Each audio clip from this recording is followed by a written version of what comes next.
گهدار و تماشاوان بویر اف ام خلک کنوش برنامه پیواجویا کوچ برکی دی برنامه ده ام بحثا سرپیهاتی چیروکا کوچ برکی سرکفتی دکن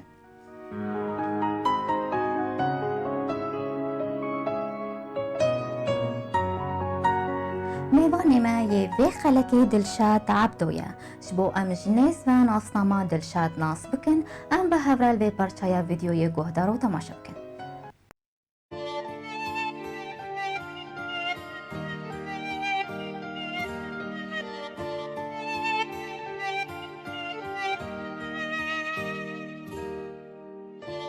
دم باش ناوی من دلشاد عبدو از راهینر شارازی ریبری ما 17 سالم چیبون سعودی پایتخت ریاض لروجاوای کردستانی از جدبرا عالی اما بتایبت گنده کشکی ایرو از بورا بن لگل ماموستا سلام عزیز پروگرام اوی پیوچویا کجبرکی لسر بویر اف ام از بحثا خوب کن چاوب سر کتم چاو کارم پیش وچو هروها از بحثا شارازی ریبری جی بکن از پیدیم اوندم که خوش مرده باز کن و گلکس باز بود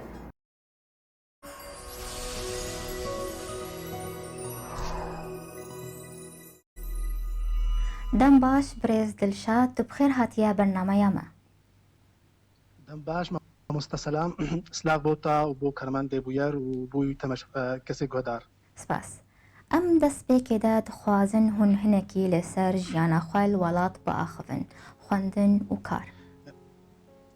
براستی الولات از وکم دست بیکی دا ویدیو دا گوت از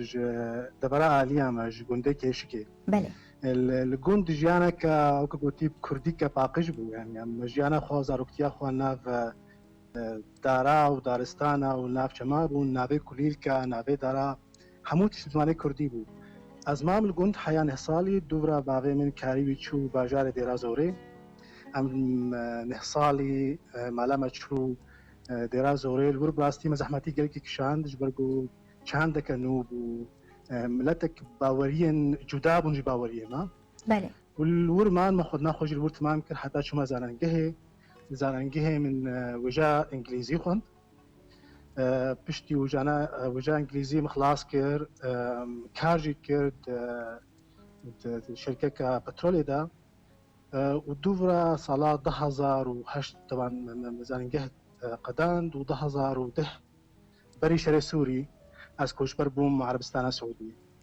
بله باشه گلک جوانین کرد برای خدانه کوچبری برای خدانه اروپایی جبر چه تا عربستان سعودی هل بجارت براستی نمن عربستان سعودی هل بجارت او گوتی قدری هل بجارت سعودی از هل بجارت مناو هل بجارت پشتیم زنگاه ختمام کر از گوتی نبین دا اگراده بو اگری لشکریان چار یا رژیمی و اگری کوچبریه تجایی ندخست از رجاوای کردستانی درکبم تخست از وگر مقامشلو تقامشلو دبمینم روشام باش بو لی او اگری لشکران چار یا رژیمی گوتی مدید کوچبری اگری کی سوکتره بله دما که کرد مرحبو گوتی کمی هیوه که و من بریار دابا از درکبم ویزاک سعودیه دید باهر که گونه سعودیه با گو موزامبیق بانا ازی درکت بانا هیویان بو سپیش سالا بمینم دور از وگرم لیو گوتی دور شر دست بیکر و از مام سعودیه 17 سالم چه بود بله از هاتم سعودیه و تسبيكا تبليبونا وجواكا سعودي ده كي آلي كاريا تكر دستك داتا دما قلت هاتم سعودية كم اشتر قلتي تبلانا من ابو زورم سعودية از هاتم سعودية متكس ناس نذكر هيفا قلت بيرام قالك زحمة وبرمن اول هيفا قلتي جانا خود استخدينم بيجوز كسكي ببينم از كردي بيرا باخذ دورا الفر بندا كردي هبو از مناسكر هفالي كي من جبندي مال بو مجواكا فر از قلتي مناسكر كردي فر كردي الفر براستي قالك ياري كاربون مرا بله از کتم ناف جواکا کردی دا بهتر گویی حوالیم چه بون دستیم چه بون افتش جی ارکیام کرد و دور از کاری خوبش کردم. بله تجربات یا پیشین لعربستان السعودي چبو تب چه دست بیکر دست بیکر دا کارک دید اکادمیکی دا نوی او بکن نولج اکادمی بله وقت ما مستعد زمان انگلیزی راستی دما قم سوری بون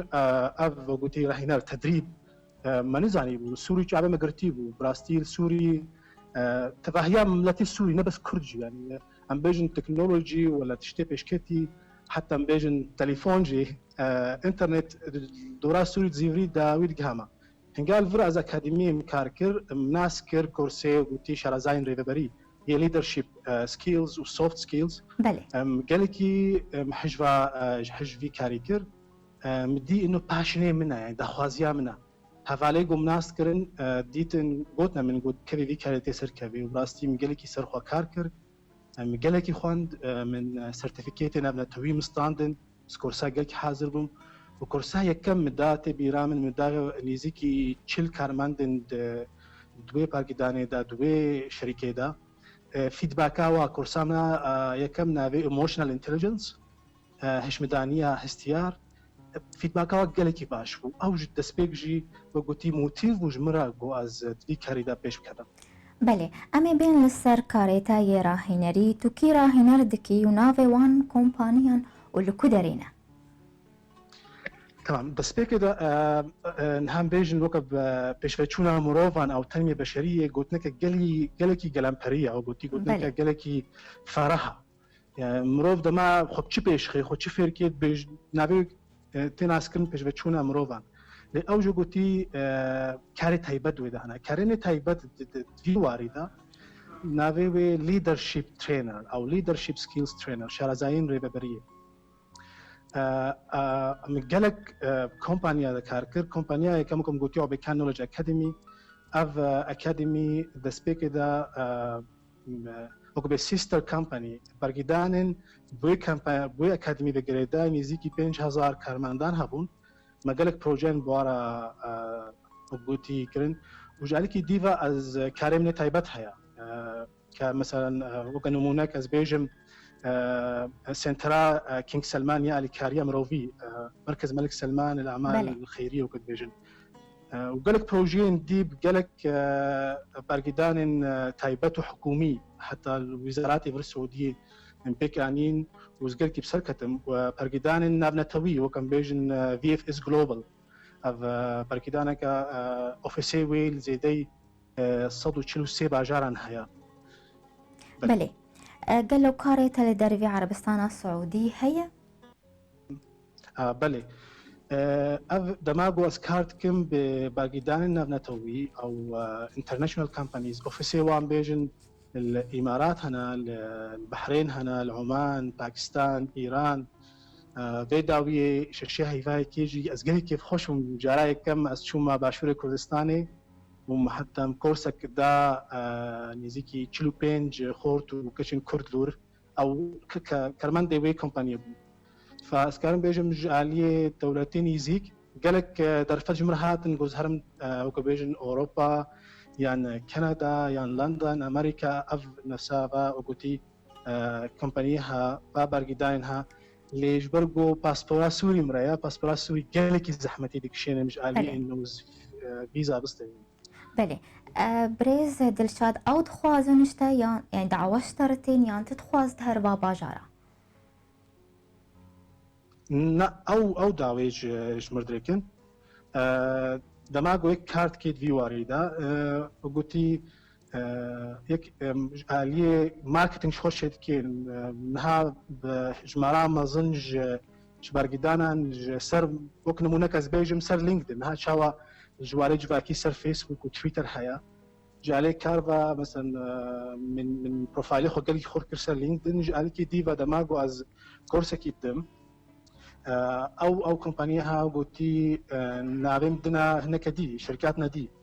فاستمع ناس كن فدمام ناس كن اوج متنا خلصن او داوج مدشين هناكي قلتي دا مستان تنشبي بله وجي ام دسبيت كن بله قال لك باشا سر كفتن جبوتا وجبو كاريتا بريز دلشاد امينا بركه كورس بستينن ويبقرن برسيخوا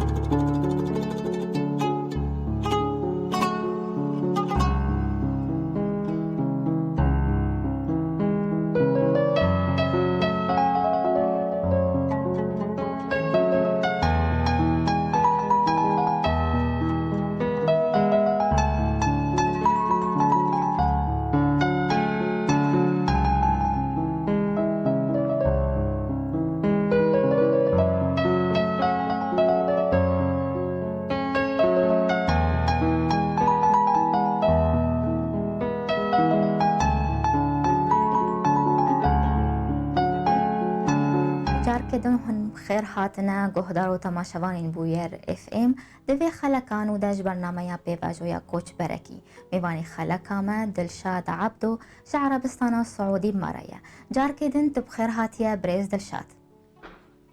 سپاس ما مستسلام لرخ دلشاد جواز اختلاف هبو حطاني كهش في سركفتني وبوري ببري أكاديميك نافدار لعربستان السعودي براستی وکم گوتی دمام سوری ما تشتک سروی کاری نزانی بود بله جاوی ما گرتی بود دما گوز هاتم ور افکاری هنا کاری کی حسانم دما گویک بگه و دما گو بیجی از راهی نرم باور بکاب سالا کار جرد وی سالات وی خوندن وی گلک کورسا حاضر بی او بخو سرتیفیکیت ناو نتوی بستمی من زانی بود چجمتی خواستن تی بیرام دسپیک دا از خرونشتم بری از دسپیکم وی کاری و دمی از مستای زمان انگلیزی بوم بله مش خور نویساند چه تشتی باش جمعنا چه سترینگز او خورتبون جمعها و چجمتی خواستن از بکم حتی بسر کبم پلان خودانی ارمانجن خودانی و سپای و پلانی خود کتم پای و ارمانجن خود کتم و سپاس به خدا داویه از نهاس کارم بیجم از راهینر کی سرکفتی ما بله زیدای باور که زیدای از بیجم 5000 کارمندان من او راهینر کردن زیدای 5 شركات كمباني ما راهينر كرنا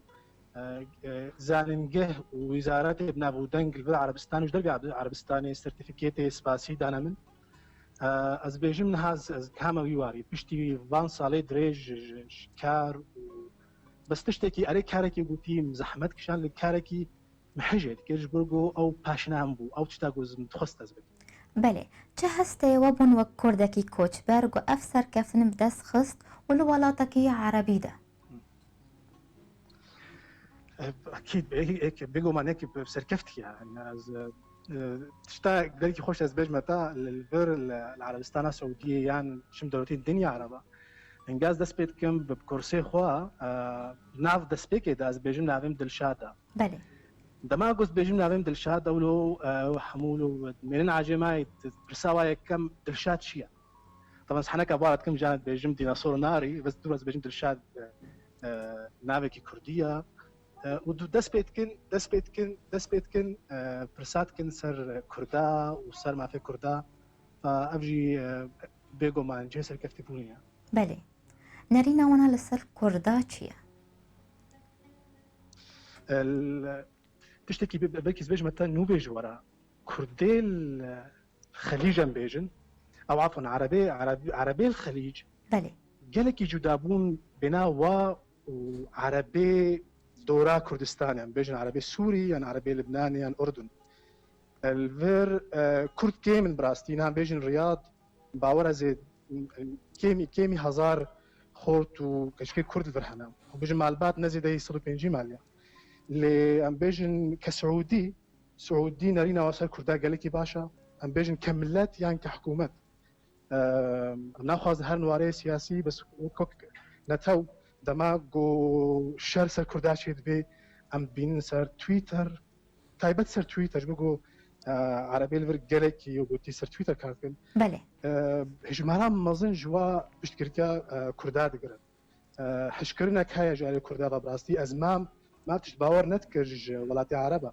بس بشتي زهاد نظر مدينة السعودية كسي إمارات البحرين ولو نارينا كجلكي باشر كردا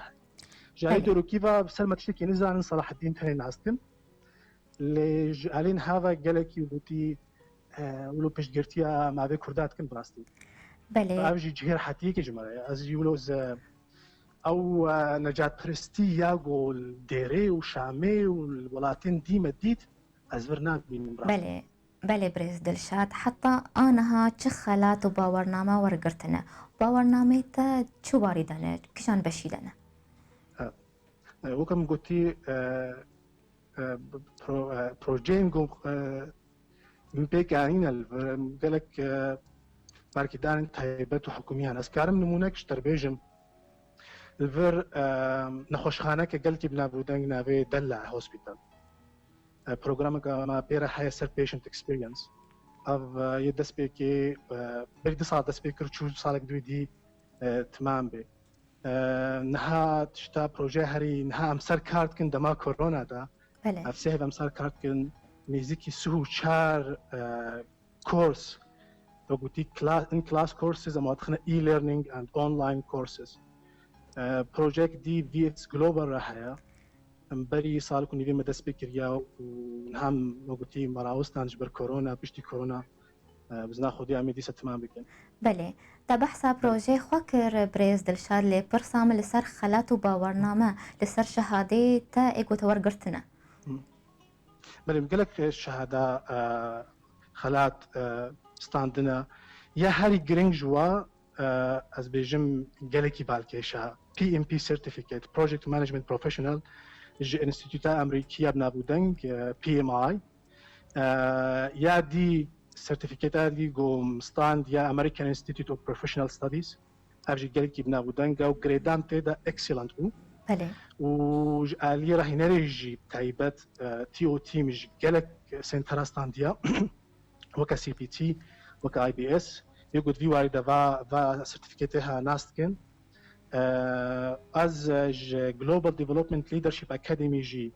ابجي بنابو دنجا جواري راهي نريرا سيرتيفيكيت جي امنيه بله از تشتكي سيرتيفيكيت يجي جالكي بله فرموك يا ايموشنال انتليجنس گەلێکی باشە تشتێ سەرەکەنە گۆپی وستە دمرۆڤێکی داهەبە گۆ بسەرکەوە ببێ ڕاهێنەرێ تەنمیە بەشەریە ئەم بێژن چ شروطی وێنە شروطی دەستپێکێ دا vê hejekê ay kar bê ne bes bê rahîner vê hişkirin dê dihebe karekî bi rastî ne hesane dema goyek korsekî dê 10 saeta bawer ke bi ji wa 10 saetê goyek كورس دا بري ويناكي 300 و 400 ساعات هنا يك جيرا حاضر في كورسا بري وين حاضر خلقا اول في حجي بكي برغو حجي نكي كاركي جالكي زحمتا في باورياوي بخوهابي ويا سيا في جالكي بخويني وفي سيرتيفيكيتا وشهاده جدري بنابودنگ بستيني و کارێکی وەکو گوتی نا تێ ساڵێکی دو سیاتێ کار بکە و دوورەتێ سەکینێ ئەڤ کارێکی گوتی هەر وەختە یعنی حتا ڕاهینەری vێت هەر ڕۆژ بخوێنێت هەر ڕۆژ خۆ پێشخێت هەر ڕۆژ تشتێکی سەر خۆزێ دەکەێت بەێ ئەگەر وە سەردانا ڕۆژ ئاوا کرد وێ ئارمانج پرۆژە وێ چ بن خستە کاتە هەیە گوناوەندێکی لە ڕۆژ ئاوای کوردستانی vekî بێگومان ئارمانجێ منێ مەزن گۆزۆژکی دەست vەگەرم ڕۆژاوای کوردستانی اکادمیکم هبه تایبەت بووی لیدرشپ سکیلز کورسز و جبر PMP کورسز تایبەت بوو PMP جبر گو PMP گوریست بینم نە ڕۆژاوای کوردستانی و نەل باشووری کوردستانی تی کەسی گوتی پێکنانیە تشتیهانی ئەز وەرم هێویمە گۆزۆش کە ژا زۆرم بزنا خودێ گو وڵات نزیک دەرفەت شێ ببێ تشتا یەکەم ئەز بکەم ئەز ئەکادمیکە خۆشێکم ڕۆژاوای کوردستان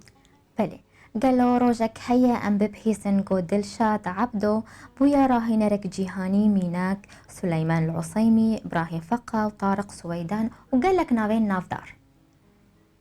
از ناوحازم وصفی خۆ بەدەم مەمۆستا سەلام بەس ژنها دەست بینم گەلێک جوانەکەی گوتنەبێ گوتی جواب باشترم ها بەێ ئەژنهادا ئەو کت بێژێ ئەز نەش پاسپۆرتانە سووری بەزێ بريدا راهيناركي نامنتوي بالليش جنهاد از خود بينم راهيناركي وكنت بيجن اقليمي بله قالك باشد شي وازك تايبت ويهبه جبو تنميه بشريه شوازه تايبت انه وكان هام بينن ككرد تايبت جمتي خستن هر وقت هم کار بکن سرکب اجبر وقتی بجبشونا مروفان وقتی گوتنك گلمپری فرح تجاری ملت پیش ناکوین گو هر مروفک خوره خو پیش نخی و بسر نکوید کاری خدا ملتی کی بین دستن ام تجاری بسر ناکوین گو هر گو ام که کردش همون کسی بهتر ام سر خو کار نکن خو پیش نخن و سر نکن بله شیرتا بخواز اسكارم شيرتك ازول قلتي تايبت بيجم عالم بهترجي فيدكي از خوازم تو از شیرتا كارم تبد جوان كرد ين بري خوادانا كوچ بريه تو چو شیرتا الوان بله دكا نهار يل هندرو از نكارم شيرت الواك ما قلتي روشا واقعي زحمتك يقول شويش درفا براستي درفتها ايش هر كثيرة درفتها هي خود كاري خود بيشخي كارين توي ناوا بس يجوها بها بالي بارتيا كارين توي دما قلت تهاش خوها بي كاري خو سر بخي هر روج خو بيشخي وتبسر بك في ويدا مي تي اركاريا خوكي واركاريا مالباتا خوكي واركاريا نتوا خو بك بله ام گهان داویا خلقا تشتك خو بله بريز دلشاد فرمو انا قلت يعني هفالكي من جوبرستي قدرشات شما سركفتن خودی ولو زحمت کردی یعنی حتی یک سرکوی یک کار بکی و یک وتی کده بکی حتی یک سرکوی پرسفام جیرو نه پرسفام خورده ما تواره گوش شوی گوش بربونا خودی اف زحمتی ها شکر نش بگو جدابونه نه بین کسی سرکفتی و نه سرکفتی چی بکی بله فعندما قلت سرکوی بهار بکا بیت گرگ زحمتی درباس کی داوی دا تی کسی وقتی بختوار بی و کیف خوش بی بله ام گهان داویا خلقا خو گوگوتنك وهابن بي خلقا خو بداوي بكن هدیه سرکفتن بو تا مامستا سلام بو بویار و بو همو هفال و دوستی گمو گهداری مدکن قال لك سباس بوتا بريز دلشاد عبدو قوروت بو ميواني ما سركفتنيش بوتا وش بو كاريتت خوازم وجيانك خوش بوتا گلک سپاس مامستا ام به ویرنگی هاتن داویا خلقا خو ام به هیوین و دمک خوش مردر باز کرن سپاسیا هر کسی گل ما گهدار کرون ما تمام شکر سپاسیا میوانی خود کم دلشاد عبدو گوش عربستان سعودی مرابو حتا دمکدن چارشا مکدن بمین کیف و خوشی